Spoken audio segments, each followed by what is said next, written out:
আসসালামু আলাইকুম ভিউয়ার্স, মজাদার রেসিপি চ্যানেলে সবাইকে স্বাগতম জানাচ্ছি মজার ডাল পুরি রেসিপিটি দেখার জন্য।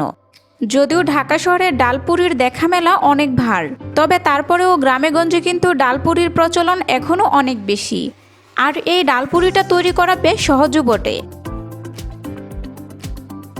ডাল পুরি তৈরি করার জন্য এখানে মসুরির ডাল নিয়েছি আধা কাপ। ডালটাকে একটা বাটিতে নিয়ে নিলাম।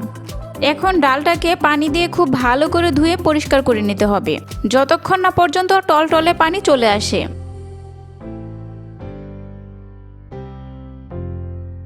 আমার ডালটা ধোয়া হয়ে গিয়েছে। এখন পর্যাপ্ত পরিমাণ পানি দিয়ে ডালটাকে ভিজিয়ে রাখছি আধা ঘন্টার জন্য। পুরি বানানোর জন্য ডোটা রেডি করে নিচ্ছি। তার জন্য একটা মিক্সিং বোলের মধ্যে নিয়ে নিয়েছি 2 কাপ পরিমাণ ময়দা। তবে আপনারা চাইলে ময়দার পরিবর্তে আটা দিয়েও পুরিটা বানাতে পারবেন।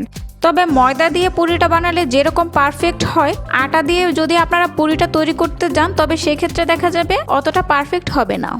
এখন এর মধ্যে দিয়ে দিচ্ছি 1 চা চামচের মতো লবণ। লবণটা আপনারা আপনাদের স্বাদ মতো দিয়ে নেবেন। আর দিয়ে দিচ্ছি 1 টেবিল চামচ পরিমাণ চিনি। পুরিতে যদি চিনি ব্যবহার করা হয় তাহলে পুরিটা অনেকটা ক্রিস্পি হয় এবং অনেক সময় ধরে মুচমুচে থাকে। এখন একটা হ্যান্ড উইক্সের সাহায্যে খুব ভালো করে সবকিছুকে মিশিয়ে নিচ্ছি। এখন এর মধ্যে দিয়ে দিচ্ছি 4 টেবিল চামচ পরিমাণ রান্নার রেগুলার সয়াবিন তেল। 1 কাপ ময়দার জন্য নিয়েছি 2 টেবিল চামচ পরিমাণ তেল, অর্থাৎ 2 কাপ ময়দার জন্য এখানে আমি 4 টেবিল চামচ পরিমাণ রান্নার রেগুলার তেলটা ব্যবহার করেছি। পরিমাপটা অবশ্যই আপনারা খেয়াল রাখবেন, এতে করে পুরিটা পারফেক্ট হবে। এখন হাত দিয়ে খুব ভালো করে ময়দা আর তেলটাকে মাখিয়ে নিচ্ছি। ময়দার মধ্যে তেলের পরিমাপটা ঠিক আছে কিনা সেটা বোঝার উপায় হচ্ছে, যখন আপনি ময়দাটাকে এভাবে হাত দিয়ে একটু চাপ দিবেন তখন দেখা যাবে একটা দলা পাকিয়ে যাবে। আবার যখন আপনি আঙ্গুলের সাহায্যে চাপ দিবেন তখন এটা ভেঙেও যাবে। তখন বুঝে নিতে হবে তেলের পরিমাণটা ময়দার মধ্যে পারফেক্ট আছে।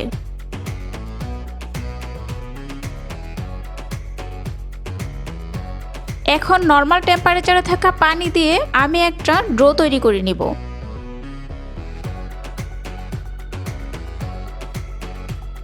অল্প অল্প করে পানি দিয়ে একটা ডো তৈরি করে নিতে হবে। একবারে বেশি পানি দিয়ে দেওয়া যাবে না, তাহলে দেখা যাবে ডোটা নরম হয়ে যেতে পারে।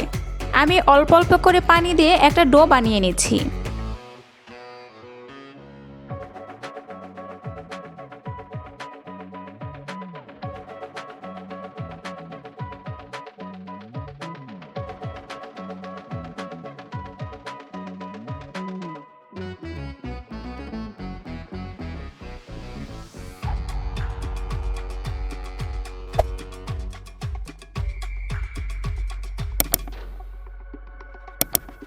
নর্মালি আমরা যেরকমভাবে রুটি তৈরি করি এর থেকে একটু শক্ত হবে পুরি বানানোর এই ডোটা। আমার ডোটা বানানো হয়ে গিয়েছে।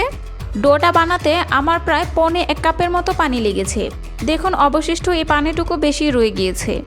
এখন একটা সুতি কাপড় ভিজিয়ে উপরে আমি ঢেকে দিচ্ছি, যাতে করে উপরের দিকটা ড্রাই না হয়ে যায়। এখন এটাকে রেস্টে রেখে দিচ্ছি 30 মিনিটের জন্য। এখন ডালের পুরটা রেডি করে নিব। তার জন্য আমি আধা ঘন্টা যে ডালটাকে ভিজিয়ে রেখেছিলাম সেই ডালটা পানি ঝরিয়ে একটা কড়াইয়ের মধ্যে নিয়ে নিচ্ছি। এখন এর মধ্যে দিয়ে দিচ্ছি 1 কাপ পরিমাণ পানি। আর দিয়ে দিচ্ছি হাফ চা চামচ পরিমাণ হলুদ গুঁড়া। হলুদ গুঁড়াটা দেওয়ার কারণে খুব সুন্দর একটা কালার চলে আসবে ডালের মধ্যে। আর দিয়ে দিচ্ছি স্বাদ মতো লবণ। এখন সবকিছুকে নেড়ে চেড়ে মিশিয়ে নিচ্ছি। এখন এটাকে ঢাকনা দিয়ে ঢেকে দিলাম। এটাকে ঢাকনা দিয়ে ঢেকে ততক্ষণ পর্যন্ত জাল করতে হবে যতক্ষণ না পর্যন্ত ডালটা সিদ্ধ হয়ে পানিটা শুকিয়ে আসে। দেখুন 10 মিনিট জাল করার পরে আমার ডালটা একদম খুব সুন্দরভাবে সিদ্ধ হয়ে গেছে এবং পানিটাও শুকিয়ে গেছে প্রায়। এখন খুব ভালো করে সব কিছুকে নেড়ে দিতে হবে। এতে করে ডালটা যদি একটু ঘেটে যায় এতে কোনো সমস্যা নেই, কারণ পরে আমরা ডালটাকে এভাবে একটু ঘেটেই ব্যবহার করব।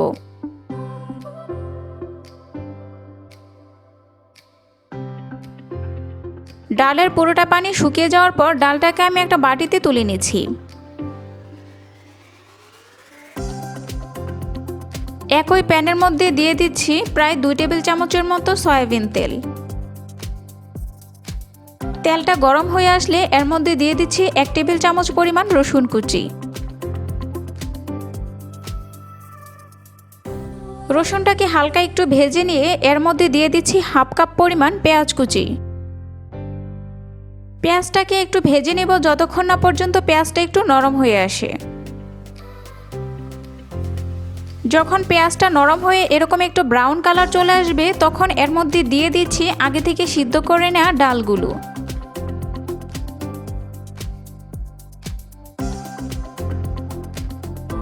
এখন এর মধ্যে দিয়ে দিচ্ছি 3টি কাঁচামরিচ কুচি। আপনারা চাইলে এই পর্যায়ে লাল মরিচের গুঁড়িও ব্যবহার করতে পারবেন, তবে আমার কাছে কাঁচামরিচের ঝালটা বেশি ভালো লাগে, তার জন্য আমি কাঁচামরিচ কুচিটা এখানে ব্যবহার করছি। আর দিয়ে দিচ্ছি 2 টেবিল চামচ পরিমাণ ধনিয়া পাতা কুচি। ধনিয়া পাতা কুচি দিলে যে কোনো খাবারের টেস্ট ভালো আসে। এখন এর মধ্যে দিয়ে দিচ্ছি 1 চা চামচ পরিমাণ ভাজা জিরার গুঁড়ি। এখন সব কিছুকে নেড়ে চেড়ে মিশিয়ে নিতে হবে।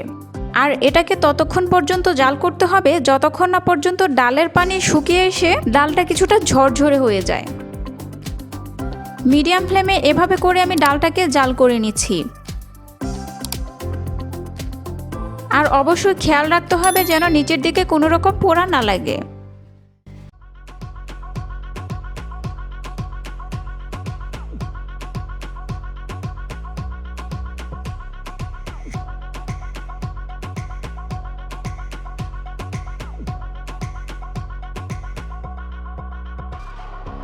আমার ডালটা হয়ে গিয়েছে, আমি এটাকে উঠিয়ে রাখছি। আর এটা ঠান্ডা হওয়ার পর দেখা যাবে আরও বেশি ঝুরঝুরে হয়ে যাবে। অপরদিকে আমি যে ডোটা রেডি করে রেস্টে রেখে দিয়েছিলাম সেই ডোটাও ঠিকমতো সেট হয়ে গিয়েছে। এখন এটাকে আরেকটু মথে নিচ্ছি।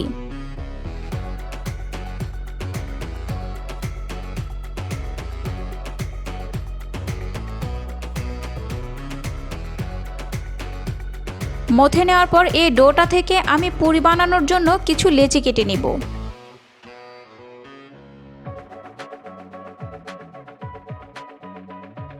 লুচি বানানোর জন্য আমরা যেরকম লেচি কাটি এর থেকে আর একটু বড়ই হবে পুরি বানানোর লেচিগুলো।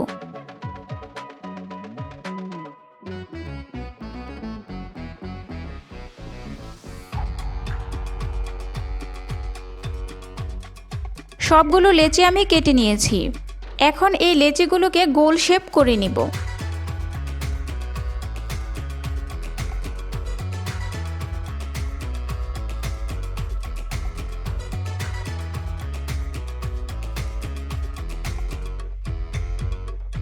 গোল শেপ করার পর একটা সুতি কাপড় দিয়ে অবশ্যই এগুলোকে ঢেকে রাখতে হবে যাতে করে উপরের দিকটা ড্রাই না হয়ে যায়।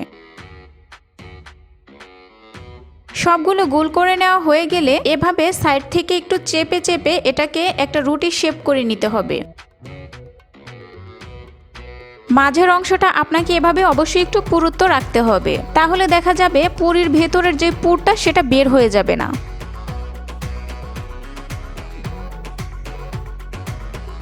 আর মাঝখানটা লক্ষ্য করুন একটু আমি মোটাই রেখেছি, শুধু সাইড দিয়ে আমি এভাবে একটু টেনে নিচ্ছি।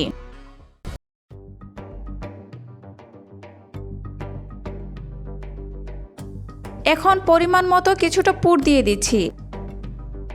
আপনারা আপনাদের পছন্দ মতো পুর এর মধ্যে দিয়ে নেবেন। পুরটা দেওয়ার পর এভাবে চারদিক থেকে একটু টেনে টেনে লাগিয়ে নিতে হবে যাতে করে পুরটা বের না হয়ে যায়। আর ডালের যে পুরটা আমরা ব্যবহার করছি সেটা অবশ্যই ঠান্ডা করে নিতে হবে।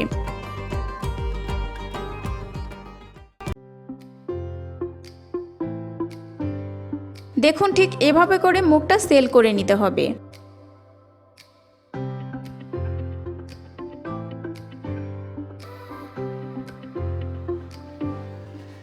আমি আরো একটু পুর আপনাদেরকে ভরে দেখিয়ে দিচ্ছি। দেখুন সেম প্রসেস আমি সবগুলো পুর ভরে নিয়েছি। সবগুলো পুর ভরে নেওয়ার পর আমি আবারও সুতি কাপড় দিয়ে ডোগুলোকে ঢেকে রাখছি, এতে করে উপরের দিকটা ড্রাই হয়ে যাবে না। এখন পুরিগুলো বেলে নেওয়ার পালা। বোর্ডের ওপর একটু তেল দিয়ে আমি পুরিগুলোকে বেলে নিব। এখানে কোনো প্রকার ময়দা ব্যবহার করা যাবে না, চাইলে আপনারা একটু তেল ব্যবহার করতে পারেন। রুটির মতো করে পুরিগুলোকে বেলে নিতে হবে। দেখুন উপরের দিকটা মোটা রাখার কারণে পুরগুলো বের হয়ে যাচ্ছে না, ভিতরটাতে খুব সুন্দরভাবে সেট হয়ে গিয়েছে। আমার একটা পুরি বানানো হয়ে গিয়েছে, আর পুরির পুরুত্বটা দেখেই বুঝতে পারছেন কিরকম হবে। এখন চলে যাচ্ছি পুরিগুলো ভাজতে। কড়াইতে দিয়ে দিলাম পর্যাপ্ত পরিমাণ তেল। তেলটা যখন গরম হয়ে আসবে ওই পর্যায়ে আমি একটা পুরি এর মধ্যে দিয়ে দিচ্ছি। মিডিয়াম ফ্লেমে পুরিগুলোকে ভেজে নিতে হবে। তেলের মধ্যে পুরিটা ছাড়ার পর দেখা যাবে প্রায় 10 সেকেন্ডের মধ্যে পুরিটা উপরের দিকে ভাসতে শুরু করেছে। যখন পুরিটা উপরের দিকে ভাসতে শুরু করবে ওই পর্যায়ে এটাকে নিচের দিকে একটু ডুবিয়ে দিতে হবে, ঠিক এভাবে করে, অথবা আপনারা চাইলে উপর দিকটাতে একটু তেল ছিটিয়ে দিতে পারেন।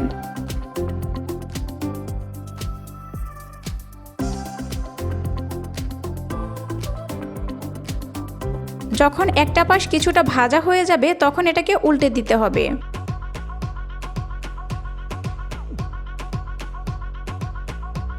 অপর দিকটাও সেম গোল্ডেন কালার করে ভেজে দিতে হবে।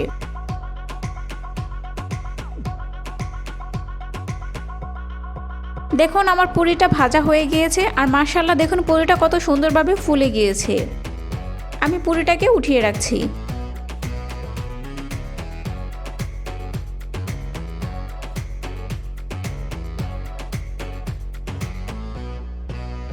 আমি আরও একটি পুরি আপনাদেরকে ভেজে দেখিয়ে দিচ্ছি। যখন পুরিটা উপরের দিকে উঠতে শুরু করবে তখন আপনারা হাতা দিয়ে এভাবে একটু চাপ দিবেন, তাহলে দেখবেন পুরিটা সহজেই ফুলে যাবে।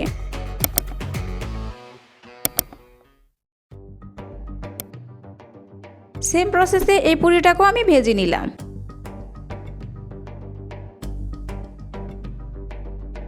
একইভাবে আমি সবগুলো পুরি ভেজে নিয়েছি।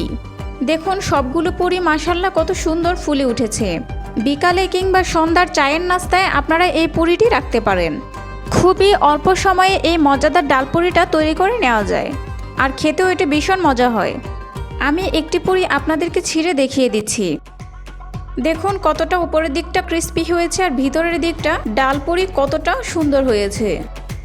পুরিগুলো দেখতে যতটা লোভনীয় হয়েছে খেতেও ঠিক ততটাই দারুণ হয়েছে। আশা করছি আমার আজকের ভিডিওটি আপনাদের কাছে ভালো লেগেছে। যদি ভালো লেগে থাকে তাহলে ভিডিওটি শেয়ার করতে ভুলবেন না। আজকের মতো এইখানেই বিদায় নিচ্ছি। আল্লাহ হাফেজ।